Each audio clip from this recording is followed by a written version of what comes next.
Go clean somewhere else. This room is for important people only, the teenage boy sneered, deliberately tilting his crystal glass until red wine cascaded down the front of my hoodie. His parents' laughter echoed through the private dining room, sharp and dismissive as they watched their son put the help in her place. They had no idea they were laughing at the woman who held their company's future in her hands. The woman who had just flown 16 hours straight to consider their desperate plea for partnership. The woman whose signature they needed on that $850 million deal sitting in the leather portfolio on the table. Isn't it fascinating how quickly fortunes can reverse? How the powerful can become powerless in the space of a single moment? How years of building something can crumble because of one critical mistake? My name is Amara Wilson, and now that I'm a grandmother of 3 beautiful children, I find myself telling this story more often than I expected. My grandkids love hearing about how their Nana went from being mistaken for a cleaner to becoming one of the most influential business leaders in America.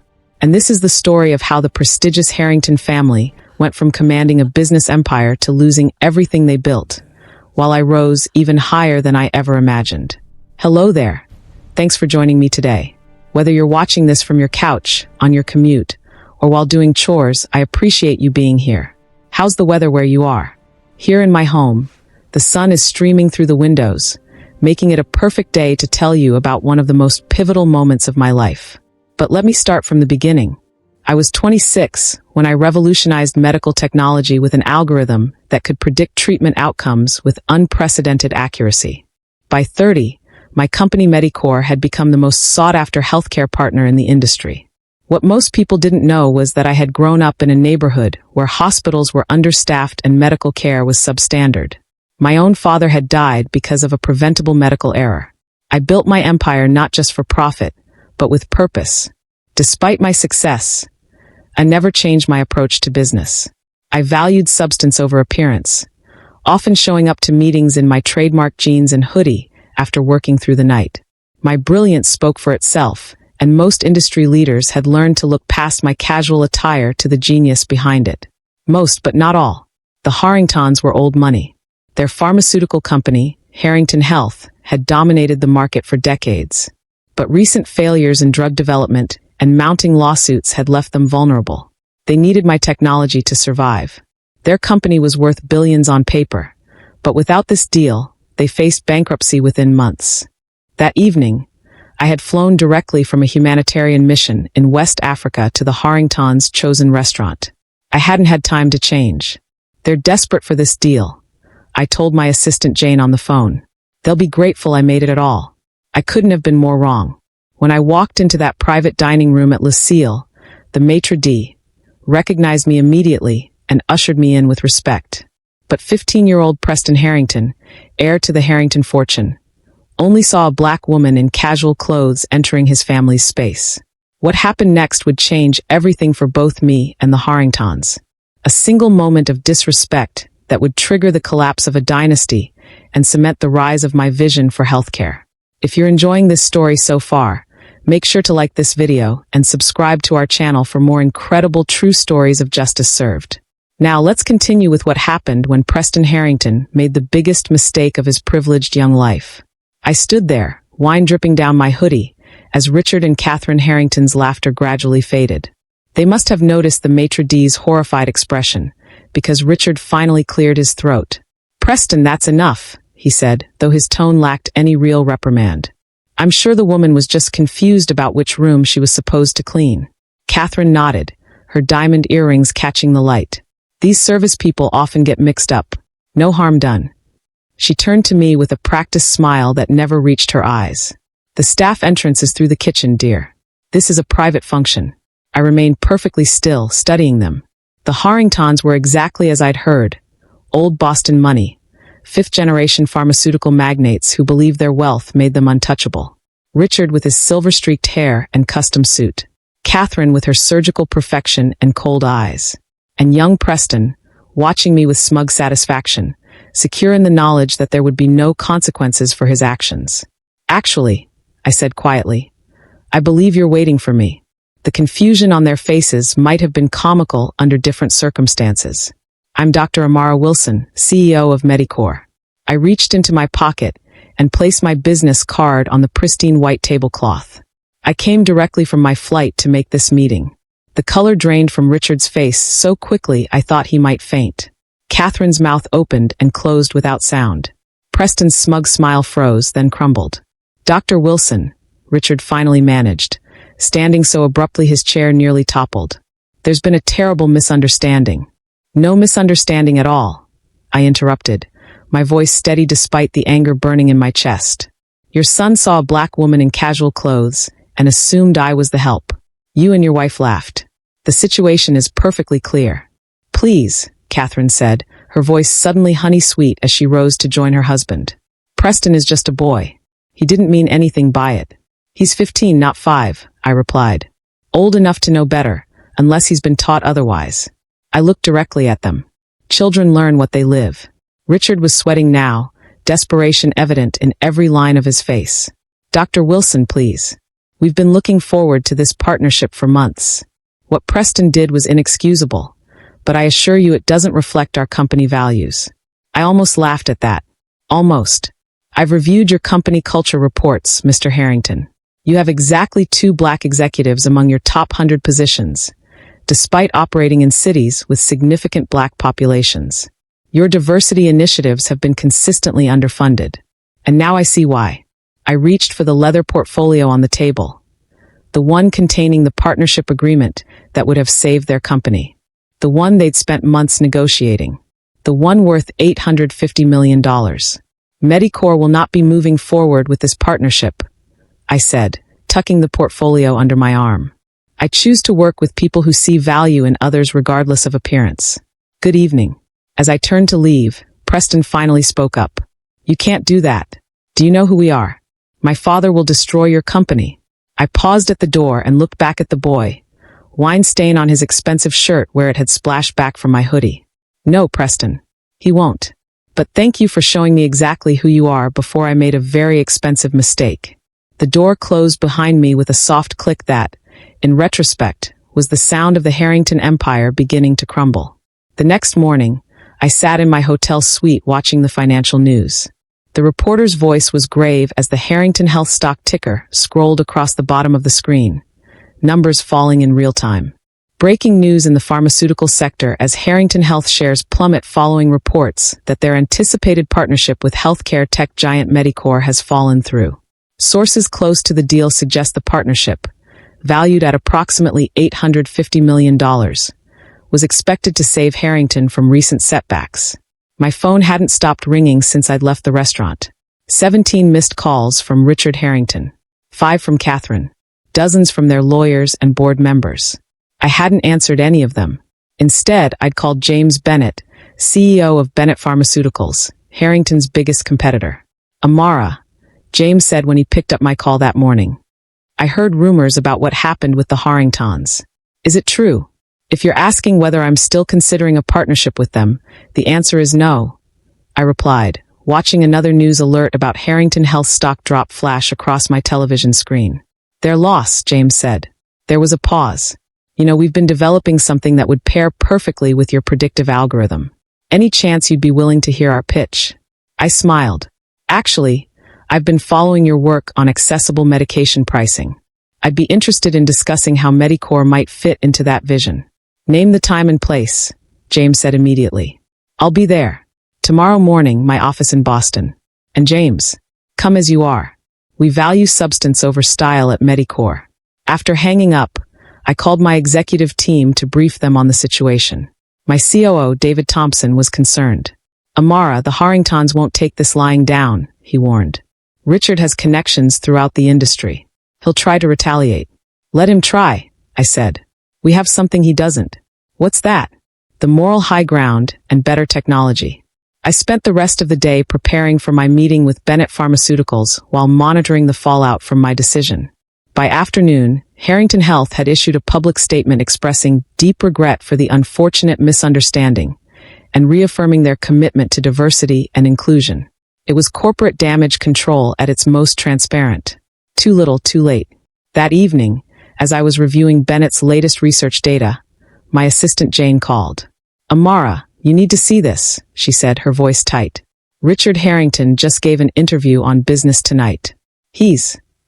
Well, you should watch it yourself. I pulled up the interview on my laptop.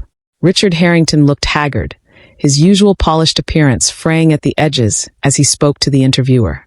Dr. Wilson is blowing a simple misunderstanding out of proportion, he was saying. My son made an unfortunate mistake, as teenagers sometimes do.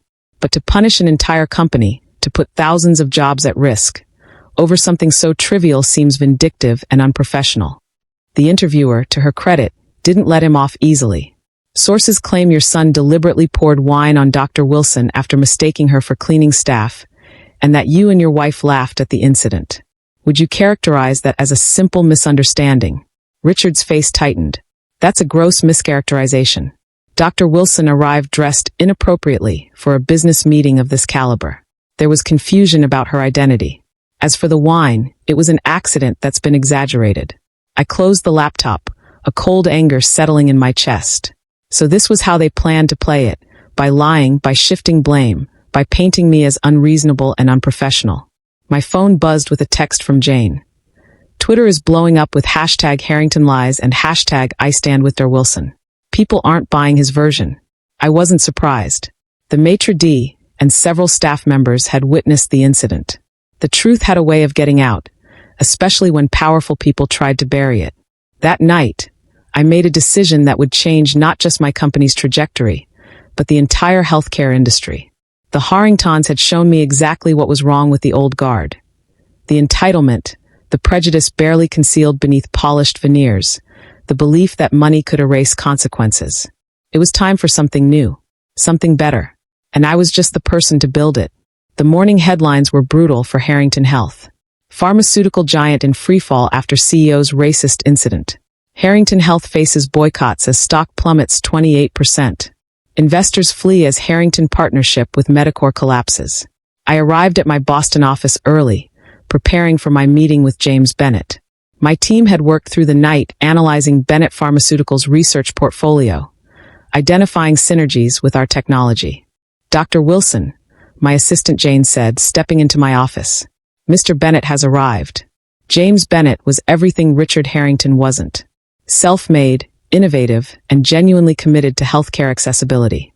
His company had pioneered affordable medication programs in underserved communities. Exactly the kind of partner I wanted for Medicor's next phase. Amara, James said, extending his hand. He was dressed in jeans and a button-down shirt, comfortable, practical, unpretentious. Thank you for seeing me on such short notice. Thank you for being flexible, I replied, gesturing to the conference room where my team waited. Shall we? The meeting was productive beyond my expectations. Bennett Pharmaceuticals had developed a revolutionary drug delivery system that, when combined with Medicor's predictive algorithm, could transform treatment protocols for chronic diseases. More importantly, James shared my vision for making these advancements accessible to all communities, not just those who could afford premium healthcare. I think we have the foundation for something extraordinary here, James said as we concluded. A partnership that could genuinely change lives. I agree, I said. My team will draft a preliminary agreement. We could announce within the week. As James and his team left, Jane appeared with a concerned expression. Amara, Richard Harrington is in the lobby. He's demanding to see you. I sighed. How did he even know I was here? He's been waiting since morning. Security asked him to leave twice, but he refuses. I considered my options. Part of me wanted to have security escort him out. But another part, the part that had built Medicor from nothing, knew that sometimes you had to face problems directly. Send him up, I said. But stay close and have security on standby. Richard Harrington looked nothing like the polished executive from the restaurant. His tie was loosened, his eyes bloodshot, his usual confidence replaced by desperate energy. 5 minutes, I said as he entered my office. That's all you get. Amara, Dr. Wilson, he corrected himself quickly. You have to reconsider this partnership. Our stock has dropped 30% since yesterday. Our board is in panic. Our investors are pulling out. Those sound like Harrington Health problems, not Medicor problems, I replied coolly. We're prepared to offer better terms, he continued as if I hadn't spoken. An additional 15% equity stake. A seat on our board. Whatever you want. I studied him, seeing clearly what I hadn't before. Richard Harrington wasn't just desperate to save his company. He was terrified of losing his position, his status, his identity. What I want isn't for sale, Richard. I want partners who respect people regardless of how they look or what they wear. I want to work with companies that value diversity not as a PR exercise, but as a fundamental strength. This is business, not social justice, he snapped, his desperation giving way to anger. You're throwing away a fortune over hurt feelings. No, I corrected him. I'm investing in something more valuable than a partnership with people like you. My time is up, and so is yours. As security arrived to escort him out, Richard turned at the door. This isn't over. You've made a powerful enemy today. I met his gaze steadily. No, Richard. I've simply recognized one I already had. After he left, Jane brought me a cup of tea. Are you okay? I'm fine, I assured her. But I need you to do something. Contact our legal team. I want a full investigation into Harrington Health's business practices, especially their clinical trials in minority communities. Something tells me we've only scratched the surface of who the Harringtons really are. That afternoon, as I was reviewing the preliminary agreement with Bennett Pharmaceuticals, my phone rang. It was David Thompson, my COO. Amara, you need to see this, he said, his voice urgent. Someone leaked internal Harrington Health emails to the press. Hundreds of them, going back years. What kind of emails? I asked, though something in his tone told me I already knew. The kind that confirm everything you suspected about their company culture. Racist jokes between executives. Discussions about avoiding clinical trials in certain neighborhoods because those people complicate the data. Richard Harrington himself discussing how to market substandard medications to less discerning demographics. I closed my eyes, a mixture of vindication and sadness washing over me. Send me everything. And David, call James Bennett. I think we need to accelerate our partnership announcement. The Harringtons had built their empire on prejudice and exploitation. Now that foundation was crumbling beneath them, and I was about to build something better on entirely different ground. 3 days after my meeting with James Bennett, I sat in my home office watching Harrington Health's world collapse in real time. The leaked emails had spread like wildfire through social media, news outlets, and industry forums. Their stock had plummeted to historic lows, losing over 60% of its value in less than a week. But the financial damage was just the beginning. Breaking news, the anchor announced.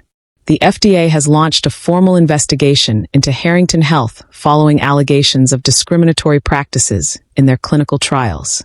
Multiple class action lawsuits have been filed on behalf of patients from minority communities who claim they received substandard medications. My phone rang. It was Jane. Have you seen the news? She asked. I'm watching it now, I replied. There's more, she said. Preston Harrington's school just expelled him. Apparently, the wine incident wasn't isolated. Other students have come forward with stories about his behavior toward staff and scholarship students. I felt no satisfaction at this news. The boy was a product of his environment, shaped by parents who had taught him that some people mattered less than others. That's not why I called, Jane continued. Catherine Harrington is here. She's asking to see you. I paused, surprised. Catherine? Not Richard. Just her. She seems different. Subdued. I considered this. Send her up in 15 minutes. When Catherine Harrington entered my office, she was almost unrecognizable from the polished, confident woman at the restaurant. Her designer outfit had been replaced by a simple blouse and pants. Her perfect makeup couldn't hide the exhaustion in her eyes. Thank you for seeing me, she said quietly, taking the seat I offered. What can I do for you, Mrs. Harrington? I kept my tone professional, neutral.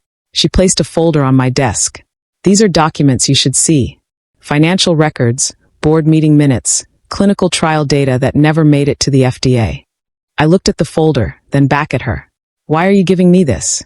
Catherine's perfectly manicured hands trembled slightly. Because you were right about us. About all of it. She took a deep breath. What you don't know is that I've been trying to change things from the inside for years. Richard wouldn't listen. The board wouldn't listen. And now they have no choice but to listen. The company is imploding. She met my eyes directly for the first time. I'm not asking for sympathy, Dr. Wilson. What happened to you is inexcusable, and I'm deeply sorry for my part in it. Then what are you asking for? Nothing for myself. But there are thousands of employees at Harrington who had nothing to do with the company's culture. good people who will lose everything because of decisions made by my husband and his cronies. I studied her, looking for deception. Why come to me? Why not take this to the authorities? I am, she said. I've already spoken with the FDA and the Justice Department. But you have influence now. The industry respects you. If parts of Harrington could be salvaged under new leadership, with complete transparency and accountability. I opened the folder and scanned the first few pages.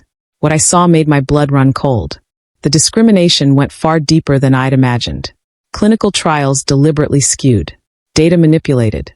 Harmful side effects downplayed when they primarily affected minority patients.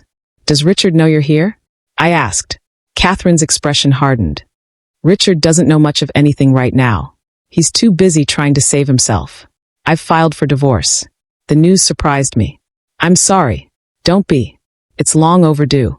She stood to leave. That's all I came to say. What you do with that information is up to you. After she left, I spent hours reviewing the documents.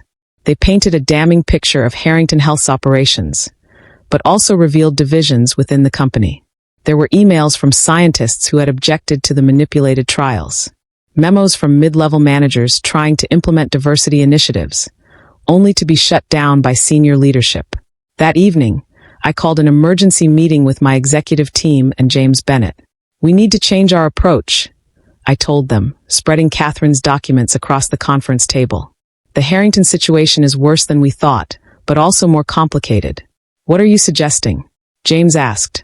A targeted acquisition rather than a partnership. We identify the valuable parts of Harrington, the ethical researchers, the promising drug pipelines, the manufacturing facilities, and bring them under a new entity. One built on transparency and equity from the ground up. David Thompson, my COO, looked concerned. That's a massive undertaking, Amara. And the legal complications would be enormous. So is the opportunity, I countered. And the responsibility. We have a chance to not just build something better, but to right some serious wrongs. By midnight, we had the outline of a plan. By morning, we had a name for our new venture. Equinox Health, where cutting-edge medicine would meet unwavering ethics. What we didn't know was that Richard Harrington had discovered his wife's betrayal, and he was preparing to fight back with everything he had left. The next 2 weeks were the most challenging of my career. As we prepared our acquisition strategy for the salvageable parts of Harrington Health, Richard Harrington launched a scorched earth campaign against me personally and Medicore professionally. It began with whispers in industry circles, suggestions that Medicore's algorithm had flaws, that our data security was compromised, that I had fabricated parts of my academic credentials. Then came the financial attacks. Several of our smaller investors suddenly pulled out, citing concerns about leadership. A planned expansion of our Boston headquarters was unexpectedly denied by the zoning board, a board that included 2 of Richard's oldest friends. He's calling in every favor, pulling every string, David told me during our crisis management meeting. And he's targeting our upcoming Bennett partnership. 3 pharmaceutical journals have run pieces questioning the viability of the technology integration. I remained outwardly calm, but inside, I was furious. Richard was willing to damage potentially life-saving medical advancements just to exact revenge. We stay the course, I told my team. Increase transparency about our technology. Accelerate the partnership announcement. And prepare for more attacks. I didn't have to wait long. The next morning, my mother called in tears. Amara, there are reporters outside my house, she said, her voice shaking. They're asking about Dad's medical malpractice lawsuit from 20 years ago. My father, a dedicated family doctor, had been sued near the end of his career when a patient died under his care. He was eventually cleared of wrongdoing, but the stress of the case had contributed to his fatal heart attack. It was a painful chapter of our family history, one that had partly inspired my work in medical technology. How did they even find this? I asked, though I already knew the answer. That afternoon, the story broke in several news outlets. Medicore CEO's personal vendetta against medical establishment stems from father's malpractice case. The implication was clear.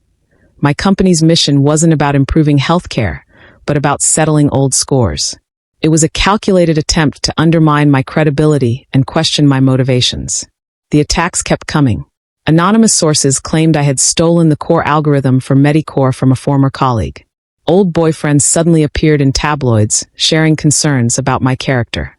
A distant cousin I barely knew gave an interview claiming I had abandoned my family after achieving success. Each morning brought new fires to extinguish, new rumors to counter, new threats to our business. Our stock began to waver. Partners became hesitant. The Bennett deal, our lifeline, started showing signs of strain. James is getting pressure from his board. Jane informed me after a particularly difficult day. They're concerned about the negative publicity. I called James immediately. Tell me what you're hearing. He sighed heavily. It's bad, Amara. Richard Harrington is telling anyone who'll listen that partnering with you is career suicide. He's threatening to blacklist any company that works with Medicor. And your board is listening to a man whose company is in free fall because of his own actions. I couldn't keep the edge from my voice. They're business people, not crusaders, James replied. They see the headlines, the stock fluctuations, the industry chatter. They're getting nervous. Do you believe the allegations? I asked directly. Of course not. But my belief doesn't change the reality we're facing. After we hung up, I sat alone in my office as night fell over Boston. For the first time since founding Medicor, I felt truly vulnerable. Richard Harrington was willing to destroy everything. His own company, my reputation, potentially life-saving medical partnerships. All because his pride had been wounded. The lowest moment came 3 days later. I was scheduled to give the keynote address at the National Medical Innovation Conference, a platform I'd been using for years to advocate for equity in healthcare. The morning of the speech, I received a call from the conference organizer. Dr. Wilson, I'm so sorry, but we need to make a change to the program, she said, her discomfort evident even over the phone. We've decided to go in a different direction for the keynote. Different direction, I repeated flatly. You mean you've received pressure to remove me? Her silence was answer enough. That evening, I watched from my hotel room as Richard Harrington took the stage in my place. His company was under federal investigation. His stock had lost 70% of its value. His wife had left him. But there he was, speaking confidently about ethical innovation to a room full of industry leaders who should have known better. I turned off the television and stood at the window, looking out at the city lights. Everything I'd built was at risk. My reputation, my company, my vision for transforming healthcare. All of it hanging by a thread because I'd stood up to a powerful man who couldn't accept being wrong. For one dark moment, I wondered if it had been worth it. If I should have just signed that partnership with Harrington Health, ignored the wine incident, played by the old rules. My phone buzzed with a text from Jane. Turn on Channel 7 now. I did, and what I saw changed everything. On the screen was Catherine Harrington, sitting across from a national news anchor in what was clearly a hastily arranged interview. She looked composed but determined. I'm here to set the record straight, she was saying. The attacks against Dr. Amara Wilson and Medicor are coming directly from my husband, Richard Harrington. They are baseless, vindictive, and designed to distract from the very real ethical violations at Harrington Health. The anchor looked stunned. Mrs. Harrington, these are serious allegations against your own husband. Ex-husband, Catherine corrected. And yes, they are serious. Because what happened at Harrington Health was serious. People were harmed by our practices. Data was manipulated. And when Dr. Wilson refused to partner with us because she witnessed firsthand the culture of discrimination at our company, Richard decided to destroy her rather than accept responsibility. She went on to detail everything. The clinical trial manipulations, the targeting of minority communities with substandard medications, the systematic suppression of internal whistleblowers. She confirmed providing documents to both me and federal investigators. Why are you coming forward now? The anchor asked. Catherine's expression softened slightly. Because I watched my son pour wine on a brilliant woman and laugh about it. I watched myself laugh with him. And in that moment, I saw what we had become. What I had allowed us to become. I can't change the past, but I can try to right some wrongs now. As the interview continued, my phone exploded with messages. Board members, investors, partners, all watching the same broadcast, all reaching out with renewed support. James Bennett called immediately. I just saw Catherine Harrington's interview, he said. My board is convening an emergency meeting tonight. We're going to fast-track our partnership announcement. Relief washed over me, but it was quickly replaced by a new determination. This wasn't just about saving my company anymore. It was about seizing a once-in-a-lifetime opportunity to transform an industry. James, I said, I want to propose something bigger than our original plan. I outlined my vision, not just a partnership between Medicore and Bennett Pharmaceuticals, but a complete reimagining of how healthcare technology and drug development could work together. A new model built on transparency, accessibility, and genuine equity. It's ambitious, James said when I finished. Maybe even crazy.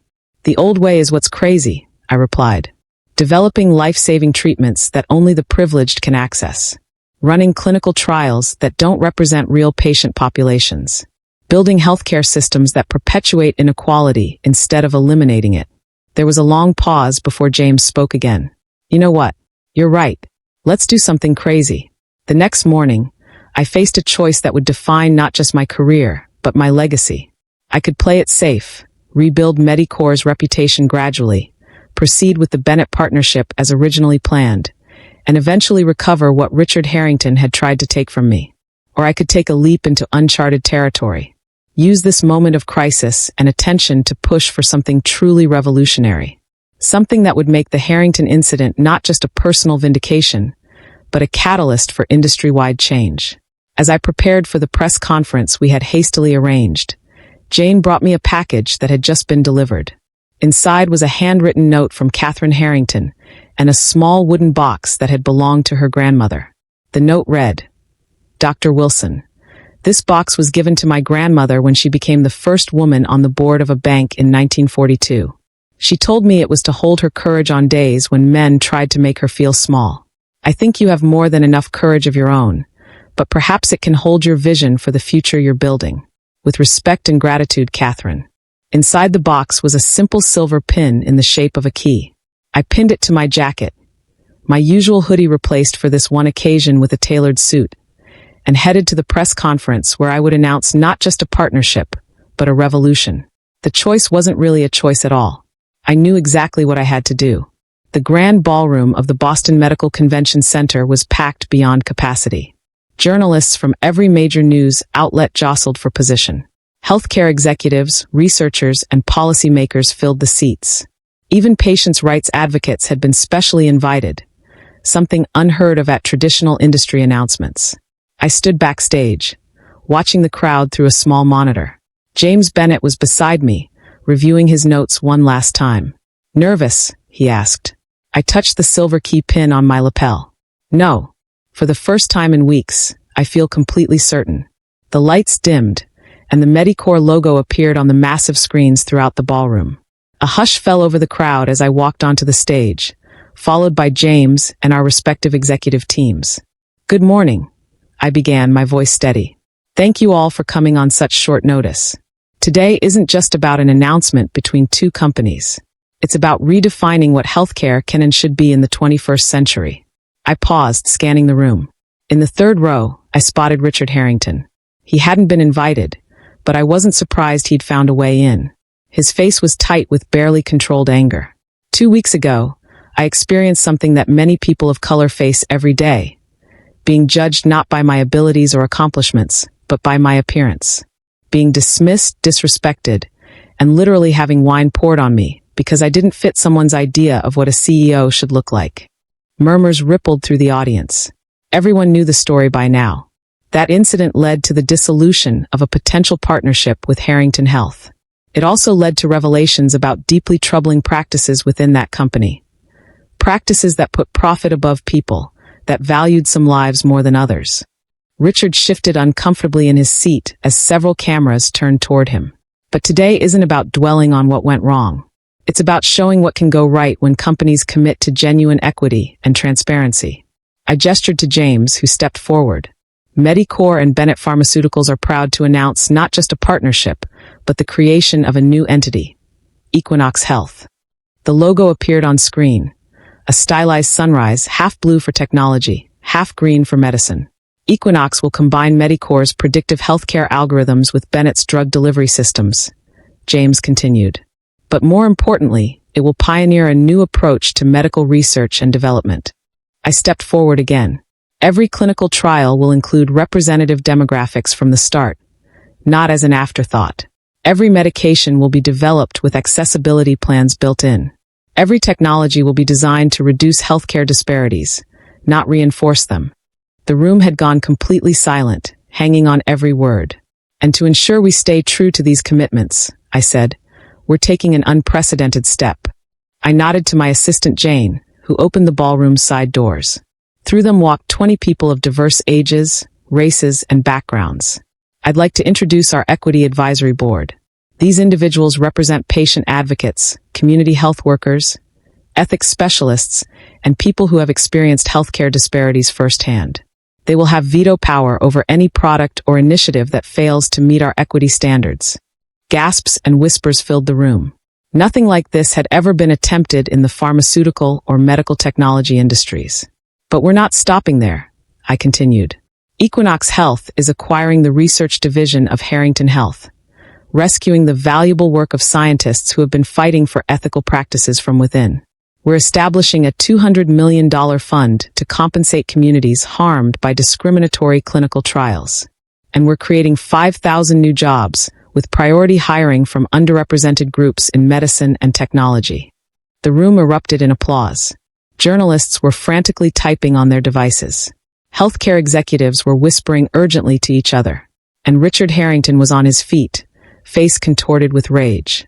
"This is absurd," he shouted over the applause. "You're destroying decades of industry standards.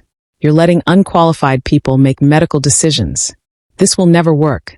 Security started moving toward him, but I held up my hand to stop them.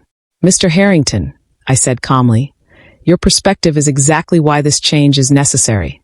For too long, people like you have decided who is qualified based on narrow criteria that exclude brilliant minds and valuable perspectives." I reached into my pocket and pulled out a small vial, one of Harrington Health's most profitable medications. "This drug," I said, holding it up, "was tested on a clinical trial group that was 92% white, despite being intended for a condition that disproportionately affects Black and Latino patients. When researchers within your company raised concerns, they were silenced. When adverse effects appeared in minority patients after release, they were downplayed." I set the vial down on the podium. "That's not just bad science, Mr. Harrington. It's harmful. It's wrong. And it's over." Richard's face had gone from red to ashen. He knew I had the documents to back up every claim. Documents provided by his ex-wife, by whistleblowers within his company, by patients who had suffered. "You think you've won," he said, his voice shaking. "You think destroying my company makes you powerful. But you're just another." "Careful, Richard," I interrupted. "Whatever you're about to say will be recorded by every journalist in this room." He stopped, suddenly aware of the cameras trained on him. "I didn't destroy your company," I continued. "Your practices did that. Your culture did that. Your refusal to see the humanity in everyone did that." I gestured to the diverse group on stage with me. "We're building something better from the ashes. You're welcome to watch from the sidelines." Security finally escorted him out, his legacy crumbling with each step. I turned back to the audience. Equinox Health begins operations next month. Our first initiative will be a comprehensive review of existing medications that may have efficacy or safety gaps due to non-representative clinical trials. Our second will be a global accessibility program to ensure life-saving treatments reach all communities, not just wealthy ones. The press conference continued for another hour as we outlined our plans in detail. By the time it ended, Equinox Health was trending worldwide. Our stock had jumped 40%, and my inbox was flooded with messages from healthcare professionals around the world, asking how they could be part of what we were building. As I left the stage, Jane handed me my phone. "You might want to see this," she said with a smile. It was a text from Preston Harrington, the teenager who had poured wine on me just weeks earlier. "Dr. Wilson, I've been watching your press conference. What you're doing is incredible. I want to apologize again for how I treated you. My father taught me the wrong lessons. I'm trying to learn the right ones now. If there's ever a way I could intern at Equinox to learn how healthcare should really work, please let me know. With respect and hope, Preston." I smiled as I typed my reply. "Preston, we all have learning to do. Equinox will have a youth advisory program starting next summer. Consider this your invitation. Dr. Wilson. Sometimes transformation comes from unexpected places, even from a wine stain on a hoodie." 5 years have passed since that press conference. I'm sitting in my office at Equinox Health's headquarters, a building designed with input from patients, healthcare workers, and community members. The walls are lined with photographs documenting our journey.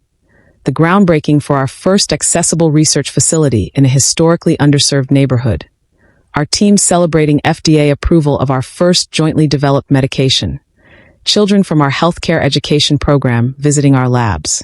Equinox Health has exceeded even my most optimistic projections.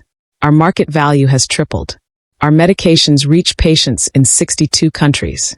Our technology has reduced diagnostic errors by 78% in participating hospitals. Most importantly, our model has been adopted, in whole or in part, by 17 other healthcare companies. As for the Harringtons, Richard never recovered professionally. The federal investigations into Harrington Health's practices resulted in massive fines and several criminal indictments against senior executives. Richard himself narrowly avoided prison by cooperating with authorities, but his reputation was irreparably damaged. Catherine found her own path forward. After testifying against her ex-husband, she established a foundation focused on ethics in healthcare, a foundation that now partners with Equinox on several initiatives. She's become a powerful advocate for industry reform. And Preston, that angry, entitled teenager, is now a thoughtful young man studying bioethics and public health. He completed 2 summer internships with us, impressing everyone with his eagerness to learn and his commitment to doing better than the generation before him. Last month, he asked if I would write him a recommendation for medical school. I was honored to do so. James Bennett and I continue to lead Equinox together, though we're both focusing more on mentoring the next generation of leaders, a diverse group that reflects the communities we serve. Our Equity Advisory Board has become a model studied in business schools worldwide. Their input has prevented us from making critical mistakes and pushed us to innovations we might never have considered otherwise. What Richard Harrington called letting unqualified people make medical decisions turned out to be exactly what the industry needed. As for me personally, I still wear hoodies to meetings sometimes. Now it's something of a trademark. But more importantly, I've found purpose beyond what I ever imagined. That moment of humiliation in a restaurant became the catalyst for transformation, not just for me, but for an entire industry. My grandmother used to tell me, sometimes the worst thing that happens to you can lead to the best thing that ever happened. As a child, I didn't understand what she meant. Now, looking back at that wine stain spreading across my hoodie, I understand perfectly. Today, I'm meeting with a group of young Black women who are launching a medical technology startup. They've asked me to be their mentor. Before they arrive, I open the small wooden box Catherine gave me, the one that once held her grandmother's courage. Inside, next to the silver key pin I wore at the press conference, I've added mementos from our journey. The business card I handed to the Harringtons that fateful night, a piece of the ribbon from Equinox's first research facility, a thank you note from our first patient whose life was saved by our combined technologies. Small reminders that sometimes standing your ground can change the world. My assistant knocks on the door. Dr. Wilson, your 2 o'clock is here. I close the box and stand to greet the future of healthcare. Young women who will never have to prove they belong in rooms where decisions are made.